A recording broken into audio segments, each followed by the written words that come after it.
Welcome to this short presentation of the GPX 4800, which is an option for those not looking for all the high-end gold prospecting features and functions of the GPX 5000. It does have a superior ground balancing technology similar to the GPX 5000 and has a range of 6 timing options, which is like having 6 detectors in one. A new coin and relic timing, improved iron reject feature, and a switch-on-go simplicity with 3 factory preset modes. It comes supplied with an 11-inch double D coil for a diverse range of detecting conditions. Now let's go over to Gordon, who's going to show us how to assemble the detector. Thank you, Gary. Yes, here it is, the GPX 4800, and I'm going to show you how easy it is to assemble. First of all, let's set up the arm cup, and what we do is we put the straps through the slots and lay them like this. Okay, take the first arm cup and then slide it into the neoprene cover and click the first one in. Take the second arm cup, slide it in, click, and there it is, already assembled. Next we're going to take the shaft, the upper shaft, and the first thing to put on there is the bungee clip. Push it on, doesn't matter where. The handle, slacken off the screws and push that onto the shaft as well. Okay, so that's all assembled. Next we're gonna put the arm cup onto the upper shaft. So roughly line it up, push through 2 long bolts.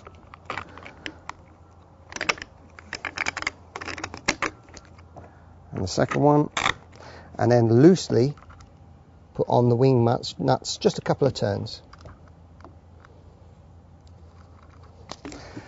Pinch the arm cup and attach it onto the control box, making sure that the switches are at the front. Tighten up the wing nuts.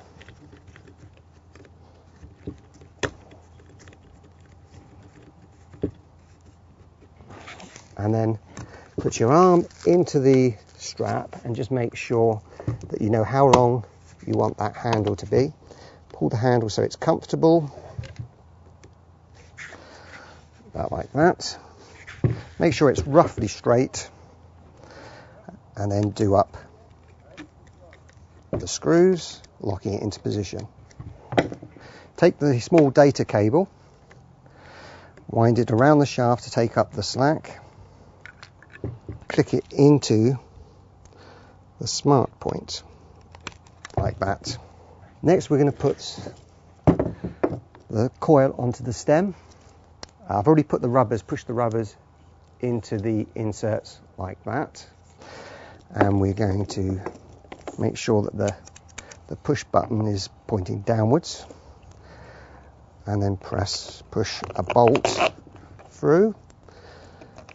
And put the wing nut on and just do it up reasonably tight, just to stop it from, so it's nice and firm.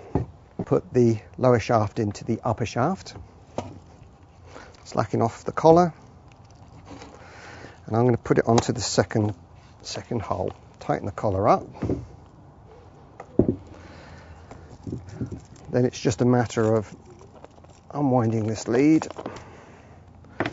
and then wrapping it around the stem,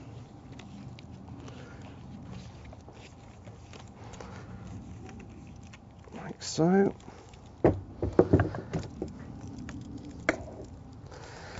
Plugging it into the control box and then doing up the locking collar. You have 2 straps which are for keeping the cables tidy. I'll place one just there,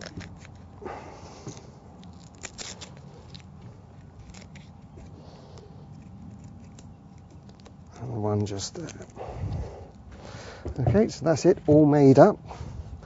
Next thing is to put the bungee strap on. Now, we're not going to tighten it right up until we get out into the field so we can work out where the balancing point is. There's the bungee, and what you find is the end that's been blanked off, it goes into the clip and out, and that's where we put the actual bolt. So push it into the clip,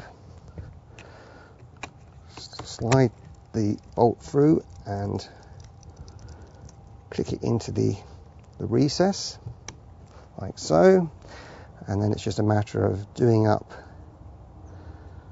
the wing nut again, like so. As I say, we're not going to tighten it right up. We'll get out into the field and make sure we get the balance of the whole detector. And that's basically it. All you then have to do is to take the coiled lead and put it into the back of the detector, and the other end then goes into the battery, which is mounted in your harness here. And that's it, simple as that. For more information on a GPX series here we're talking about, visit www.minelab.com or www.mlotv.com, where we'll be showing you more videos.